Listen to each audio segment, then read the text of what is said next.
सत श्री अकाल।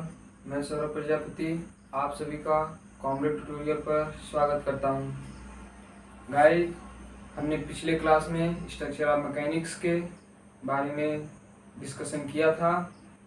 तो सबसे पहले हम आप लोगों को बताना चाहूँगा कि मैं यह क्लास सिविल ब्रांच के थर्ड सेमेस्टर के पर्पस से बनाया है। इसमें एक सब्जेक्ट चलता है स्ट्रक्चर ऑफ मैकेनिक्स, तो उसी के बारे में हम डिस्कशन कर रहे हैं। पिछले क्लास में हमने डिस्कशन किया था। अगर आपने उस वीडियो को नहीं देखा है तो डिस्क्रिप्शन बॉक्स में हम उस वीडियो के लिंक को पिन कर देंगे, आप वहां से जाकर आप वीडियो को देख सकते हैं। और गाइस, अगर आपको वीडियो पसंद आए तो लाइक करिए, चैनल पर नए हैं तो सब्सक्राइब करिए और बेल आइकन को दबाइए ताकि नोटिफिकेशन मिलते रहें। तो गाइस, हम पिछले क्लास के अकॉर्डिंग अब सेकंड क्लास में हम देखेंगे, आज डिस्कशन करेंगे स्ट्रक्चर ऑफ मैकेनिक्स का। सेकंड क्लास है तो इसमें हम डिस्कशन करेंगे कि विरूपण, डिफॉर्मेशन एंड स्ट्रेन के डिफिनीशन के बारे में हम आज डिस्कशन करेंगे। ठीक है गाइस, तो फर्स्ट टॉपिक है हमारा विरूपण, डिफॉर्मेशन। डिफॉर्मेशन क्या होता है? अब डिफॉर्मेशन का मतलब आप समझिएगा कि विकृति। अब जनरली आम बोलचाल भाषा में आप समझ सकते हैं कि विकृति क्या है। विकृति मतलब कि किसी के आकार में परिवर्तन, किसी के आकार में परिवर्तन हो जाना। मतलब समझेंगे कि मान लीजिए कोई वस्तु है और इस पर अपने आप तो विकृति उत्पन्न होगी नहीं, मतलब विरूपण तो होगा नहीं, तो कहने मतलब इस पर कोई फोर्स लगा दे रहे हैं या फिर बाह्य भार के कारण।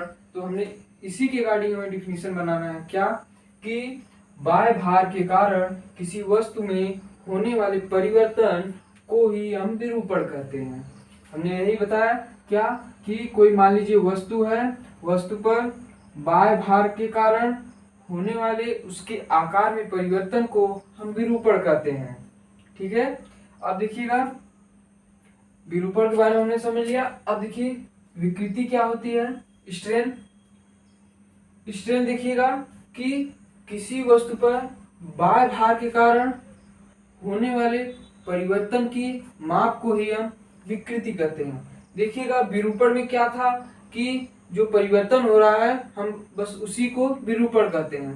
जो परिवर्तन हो रहा है उसको हम विरूपण कहते हैं। अगर से जितना विरूपण हो रहा है हम उसको अगर से माप ले रहे हैं तो उसी को हम विकृति कहते हैं। डिफिनीशन में क्या लिखेंगे कि बाह्य भार के कारण किसी वस्तु में होने वाले परिवर्तन या विरूपण के माप को ही हम विकृति कहते हैं। अब देखिएगा इसको विकृति बराबर लिख सकते हैं हम, क्या लिख सकते हैं कि विकृति इज इक्वल टू माप में परिवर्तन अपान प्रारंभिक माप। इसका मतलब देखिएगा गाइस, हम इस फिगर के माध्यम से समझेंगे कि मान लीजिए कोई यह आकृति का वस्तु हो गया। अब देखिए इस पर कोई फोर्स काम कर रहा है बाहर की तरफ, आउटसाइड। अब देखिएगा अब आउटसाइड में इस पर बाह्य भार दे रहे हैं, किस रूप में? टी के रूप में। टी मतलब टेंशन, मतलब तनन, तनाव बल दे रहे हैं बाहर के साइड। तो अब बाहर के साइड में जब हम तनाव देंगे तो इसकी आकृति में कुछ परिवर्तन होगा। तो मान लीजिए यह प्रारंभिक आकृति था इसका, अब इस पर टेंशन, तनाव बल दिए तो यह आकृति थोड़ा सा पतला हो गया। इतना मोटा था और हम इसको तान दिए तो और पतला हो गया। करने मतलब ये, ठीक है। तो वही चीज है कि विकृति हम कैसे निकालेंगे, तो माप में परिवर्तन मतलब इतना से इतना जो हुआ है उसकी माप, और उसके बाद जो प्रारंभिक माप जो प्रारंभ में ही माप है। मान लीजिए इतना मोटा प्रारंभ में था, हमने टेंशन तनाव बल के तान दिए, इसको लंबा हो गया, तो इतना से इतना जो हुआ है इसी को हम काउंट कर रहे हैं, उसी को हम विकृति कहते हैं। ठीक है, आप इसे लिख सकते हैं। अब देखिएगा नेक्स्ट टॉपिक है टाइप ऑफ स्ट्रेन, मतलब विकृति कितने प्रकार की हो सकती हैं। अब देखिएगा हम समझेंगे विकृति कितने टाइप के हो सकते हैं। तो फर्स्ट टाइप है अनुदैर्ध्य विकृति, लॉन्गिट्यूडिनल स्ट्रेन।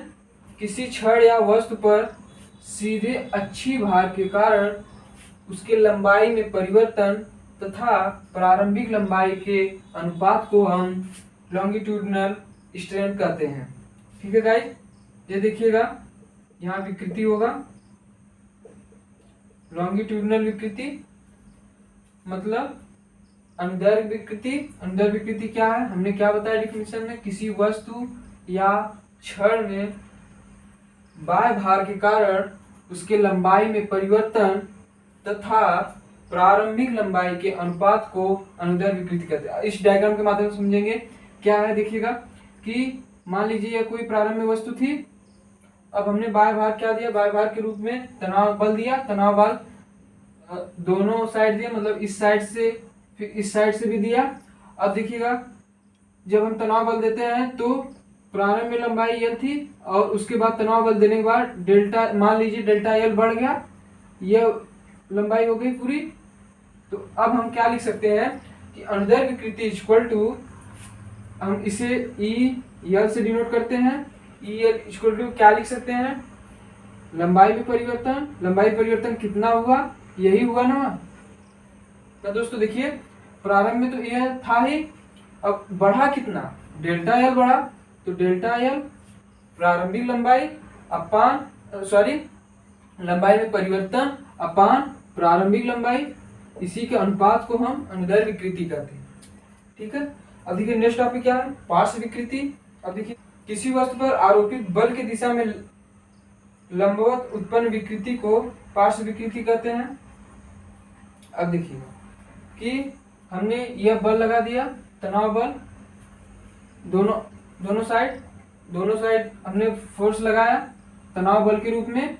अब देखिएगा तनाव, अब डिफिनेशन में क्या कह रहा है कि तनाव बल के लंबवत उत्पन्न विकृति को पार्श्व विकृति कहते हैं। अब देखिएगा मान लीजिए हमने क्या बताया कि मान लीजिए कोई वस्तु इतना चौड़ा था, हमने तनाव बल दिया अपोजिट साइड, दोनों साइड से, तो यह विकृति इसके आकृति में थोड़ा सा परिवर्तन क्या हुआ, ये इतना मोटा था अब इतना मोटा होगा। ठीक है। तो देखिएगा प्रारंभ में इतना था अब इतना होगा, तो जो पार्श्व में मतलब कि हमने जो बल लगाया बल के लंबवत डायरेक्शन में, परपेंडिकुलर डायरेक्शन में, तो देखिएगा हमने फोर्स लगाया, फोर्स के परपेंडिकुलर डायरेक्शन में विकृति उत्पन्न हो रही है। कैसे हो रही है, देखिए प्रारंभ में इसकी जो डिप्थ थी, गहराई जो थी D थी, अब उसके बाद जो हमने बल लगाने के कारण जो विकृति उत्पन्न हुई, ये हमने डॉटेड लाइन से डिनोट किया है। ये अब कितना हुई, मान लीजिए हमने डेल्टा D का, तो अब देखिएगा हम पार्श्व विकृति के रूप में क्या लिखेंगे, हम इसे ED से डिनोट करते हैं। ED equal to delta D upon में D। ठीक है, पार्श्व विकृति को हमने समझ लिया। अब देखिए नेक्स्ट टॉपिक है आयतनात्मक विकृति, वॉल्यूम स्ट्रेन क्या है। अब देखिएगा बाह्य भार के कारण किसी वस्तु में होने वाले आयतन परिवर्तन तथा प्रारंभिक आयतन के अनुपात को हम आयतनात्मक विकृति कहते हैं। देखिएगा इस फिगर के माध्यम से समझेंगे क्या है कि किसी वस्तु पर हमने, देखिए दोस्तों विकृति जो क्रिएट हो रही है वह बाह्य भार के कारण हो रही है, अपने आप नहीं हो रही है। इस बात से आप समझ गए होंगे कि जो विकृति उत्पन्न हो रही है हम बाह्य भार लगा रहे हैं, उसमें विरूपण हो रहा है, विरूपण होने के कारण जो विकृति हो रही है जो विरूपण हो रहा है हम उसी को माप ले रहे हैं, उसी को हम विकृति कहते हैं। ठीक है। तो हम आयतनात्मक विकृति हम पढ़ेंगे। तो बाह्य भार के कारण हमने क्या बताया, बाह्य भार के कारण किसी वस्तु में होने वाले आयतनात्मक परिवर्तन तथा प्रारंभिक आयतन के अनुपात को हम आयतनात्मक विकृति कहते हैं।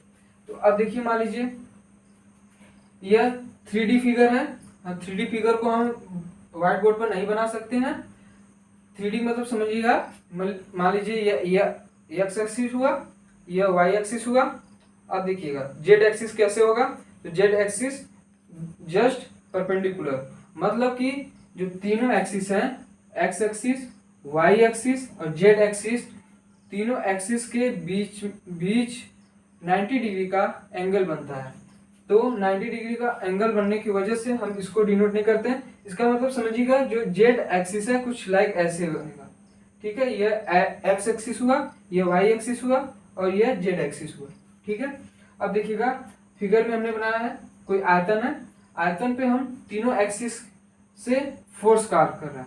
देखिए इधर इस साइड Fx फोर्स काम कर रहा है, इस साइड Fx मान लीजिए, फिर उसके बाद y एक्सिस पे Fy, फिर y एक्सिस पे Fy, फिर z एक्सिस पे Fz और ये देखिए जेड एक्सिस पे एफ जेड, फोर्स काम कर रहा है। अब हमने आयतनात्मक विकृति के परिभाषा में बताया हमने कि प्रारंभिक आयतन तथा आयतन में परिवर्तन तथा प्रारंभिक आयतन के अनुपात को हम आयतनात्मक विकृति कहते हैं। ठीक है, आयतनात्मक विकृति को हमने